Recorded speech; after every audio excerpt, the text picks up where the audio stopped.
Hello, everybody, and welcome back to Betting the Big Week 3, now presented by RoarLinesRoar.com. I'm Nick. He's Matt. I don't know if I'm pointing the right way. I'm not Same sure where it difference. ends up. Wherever Matt is, he's there. We're back to give you all the best betting advice you could possibly ever need when it comes to the Big Ten. Matt, how you doing today? I don't think we can legally say it's the best betting advice, but it is certainly betting advice.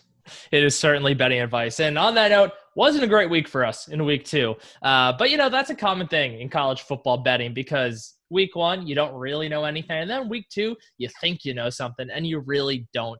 Our records last week were a great example of that. I ended up going 2-3-1.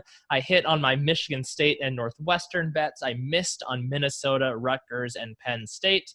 And Matt was 1-4-1. He only got Northwestern correct, missed on Michigan State, Go Cats. Rutgers, missed on Michigan State, Rutgers, Penn State, and whoever I didn't write down there, Minnesota. And then we both also took Illinois +7, which ended up being a push. Ended up with a 7-point deficit there.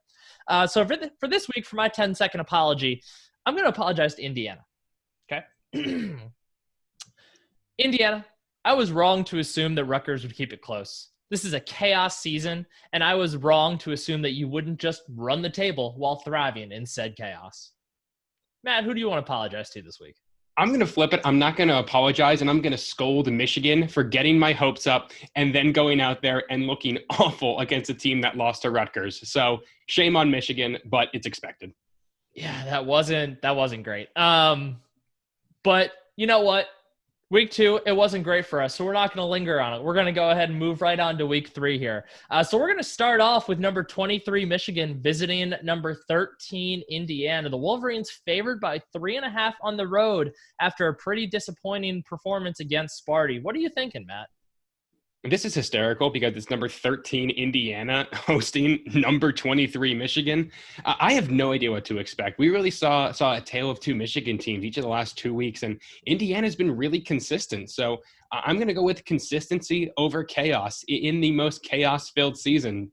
So give me the Hoosiers here. Something like, I think it's going to be low scoring. I think both these defenses are really talented, especially on the Michigan side. But I think that Michigan offense is going to make just one too many mistakes. So give me the Hoosiers here to the tune of 24-20. Okay. So I also have Indiana covering here. I have it ended up at Michigan 31, Indiana 28.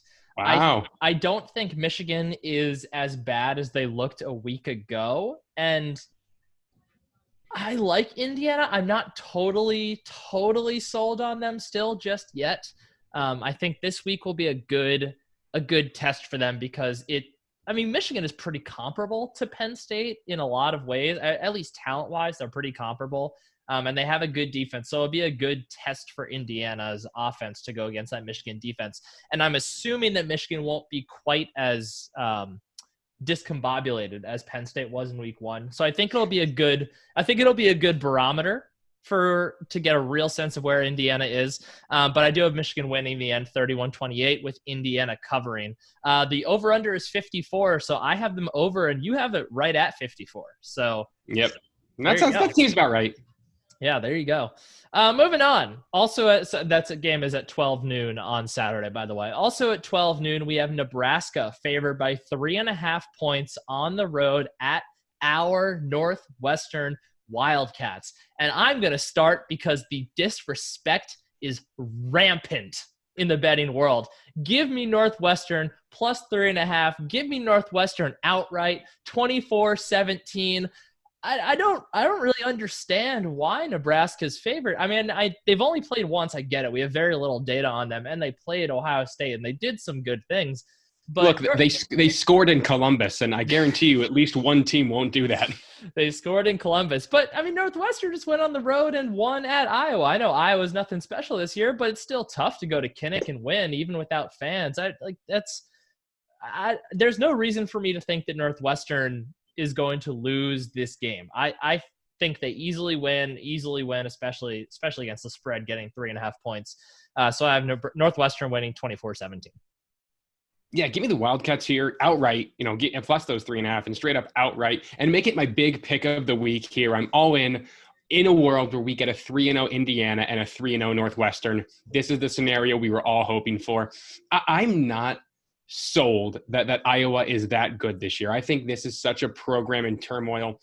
I think the writing is on the wall now for Kirk Ferentz that this is probably his last go around.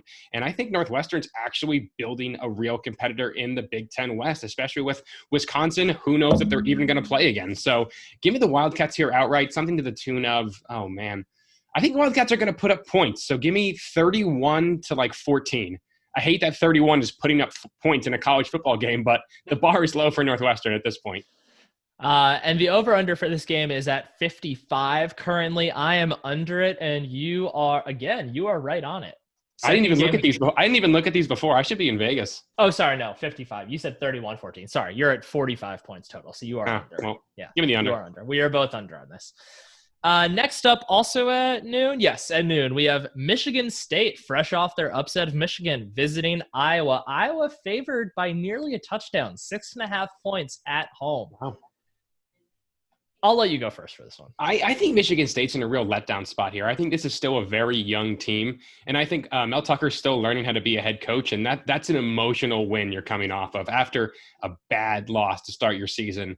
And I'm not sold Iowa's great this year, but Iowa is at least competent, and I'm still not sold Michigan State is that. Also, be very funny if Michigan State lost this week after beating Michigan last week. So give me the Hawkeyes here to win. You said they're -6 or 7? -6.5. Oh, give me Sparty to cover. Hawkeyes win 24-21. 24-21. All right. So I agree with most of what you said. I think Michigan State I don't think they're a good enough team to be beating top 25 caliber teams week in, week out. But that being said, I haven't seen enough from Iowa to think that they can cover a near touchdown spread against what seems to be at least a good enough Michigan State team. I know we talked a lot week one. Week one was kind of fluky, very fluky, with 6 turnovers for them. So I agree with you. I also have Sparty covering the 6.5 points, but I do have Iowa winning. I have 24-20. So I have almost the same score. And that puts us both under the over-under of 46.5. Why would that be the what is Vegas seeing to make that the under? That's insane. I don't know. I'm not sure, but it's Vegas, and they're probably right. Receiver? So. Who's the freshman receiver Michigan State had who just went off? His last name's White. Was it Ronnie? I'm not sure. How about you check that real quick while I'm introducing the next game here? He's fantastic. He was very good. He's definitely going to be the new Felton Davis. Cody White. Felton No, Davis. not Cody White. Cody White? Ricky White. Ricky White. Yeah. He definitely looks like he's going to be the next Felton Davis. He's outstanding. I'm already terrified of playing Michigan State just for that. Moving on to the Penn State fans game of the day at 3:30, we have Maryland visiting Penn State. Penn State a 25-point favorite. I was thinking it's not often that you see 2 unranked teams playing each other, and one of them is a 25-point favorite. That really doesn't happen that often, I would wager. I think that this is the week. I think Penn State. Now, the thing with Penn State playing Ohio State is that they always look so timid. And you talked about this with Bill on the podcast. They never, aside from 2016 and maybe most of the 2017 game, they never really look like they believe that they are supposed to win the game. And I think that really affects the way that they play. So I think that Penn State is going to have a little breakout here. I think that they're going to be able to take the pieces of the offense that worked against Ohio State and Indiana. I think the offensive line will look a little bit better. And I think that's going to be a trend throughout the season. New offensive line coach, new offensive scheme. I think the line's going to look a little better every week. But I do have Penn State winning and covering this. I have it Penn State 48, Maryland 17. So I have it. I have Penn State having a big bounce back here. What do you think? That's a good pick. I really think the second half of Ohio State is pretty comparable to what Michigan did in the second half of the Penn State game, where that offense clicked and then just kept running. So I really think the Penn State offense has now figured out who they are. Like, This has been such a bizarre offseason without any, warm-up game, not really a good practice schedule. So I think it was going to take some time, and they really got thrown into the fire going on the road to a good Indiana team and then hosting what might be the best team in the country. So I think this is the game where Penn State's not going to make the mistakes, and they have the talent to win big. So give the Nittany Lions here something like 66. I think they're going to go 60, somewhere in that range. 66 again to, I hope they get another shutout, but I'm going to go like 66-7. Give me a big win here. Oh, I would love to see them continue to do what they've done to Maryland this week. I think Taulia Tagovailoa is a little bit better than what they have had at quarterback recently. I think he looks to be an upgrade over Josh Jackson. So I'm not going to base that off of the Minnesota game against a bad Minnesota secondary, though. No, but just his style of play looks to be something more sustainable than what Josh Jackson did against bad teams a year ago for Maryland. So that's why I'm a little bit more of a believer in him. So the over-under here is 64.5. So you have Penn State taking that overall. Penn State, take the over. Penn State's getting them by themselves. I also have them. My score comes out to be exactly 65. So I have them just barely getting the over, but still getting the over. Next up, also at 3:30, we have Minnesota, a 7-point favorite on the road at Illinois. Illinois got so close to getting that cover last week, but Illinois will again this week be without starting quarterback Brandon Peters due to a positive COVID-19 test, which is a big factor here. So what are you thinking? You cannot pay me enough money to watch this game. I'm not going to touch this game with a 10-foot pole. Man, Minnesota looks bad. And that's just, I don't know what you have to go on that would make you feel competent. And Illinois, I get you lose your quarterback, but it's not like Brandon Peters was your difference maker. He helps, but you're not going to say Illinois won that game because of Brandon Peters. I just don't think that's how this works. So you said Illinois is an underdog or a favorite here? Illinois is a 7-point underdog. Give me the Illini here. Give me the Illini outright. I think Minnesota is going downhill so quickly because they are not anywhere near the offense or defense that we saw last year. So give me Illinois. I think Illinois is going to put up a good amount of points. I just think after watching is it Taulia Tagovailoa pick apart that secondary, I think whoever Illinois throws out there can at least, put up, 3/4 of that, which is still a huge game. So give me the Illini here, 35, Minnesota 17. 35-17. Okay. So I started this by having Illinois outright. I can't do it without Brandon. I can't do it. I can't do it without Brandon Peters. Like you said, it's not like he's some superstar, but he's still their starting quarterback. And I'm going to have a hard time taking an Illinois team that is good, but still needs things to break the right way in order to win contested games. I can't pick them to do that without their starting quarterback. So I have Minnesota 31, Illinois 23. So I do have Minnesota just barely covering that 7-point spread. I don't feel good about it. Yeah, you hate this pick. I can tell. You hate this pick. I think all 3 weeks now, whenever we've gotten to the Minnesota game, whatever my pick has been, my follow-up has been, I don't feel good about this. But hard to.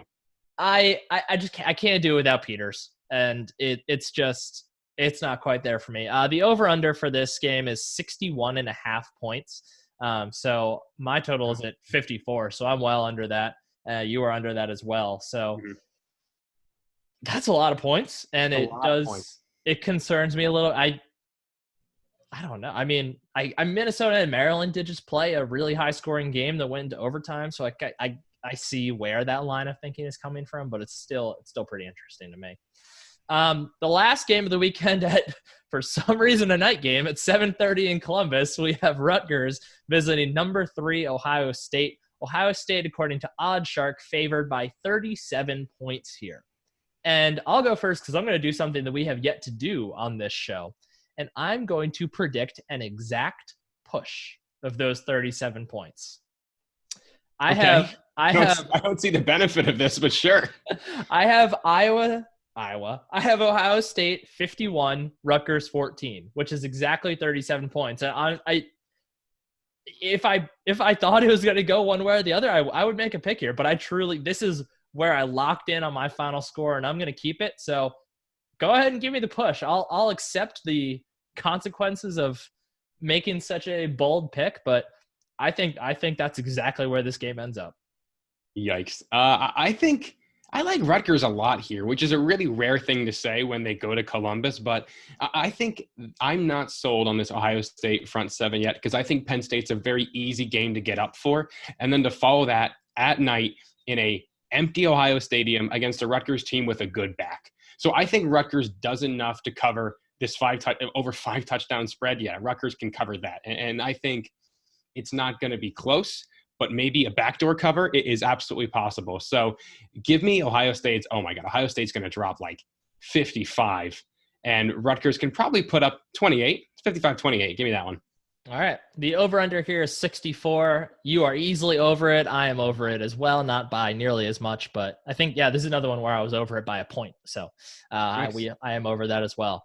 All right. So and since I'm not sure if we mentioned it actually, Wisconsin, Purdue, canceled for the week. Wisconsin still dealing with a myriad of COVID-19 issues. And I believe actually if Wisconsin has one more game canceled, they will be ineligible to win the Big Ten West and go to the Big Ten Championship. So that could be interesting for. I wonder if they'd shut it down. Like, I wonder if that's a program that could just end their season.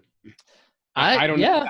That's speculate. I don't know what that looks like, but at that point, if you're eliminated, I get you want to get these kids to play, but if you cannot even field the team, and this is like a 3-week quarantine, and it seems like cases are going up and up and up in that locker room, man, I don't know what that looks like. That's going to be really interesting to watch. Yeah, for sure. We'll definitely keep you updated on that as we continue forward with this series. But all right, so it's us, the major Wisconsin news outlet. Yeah.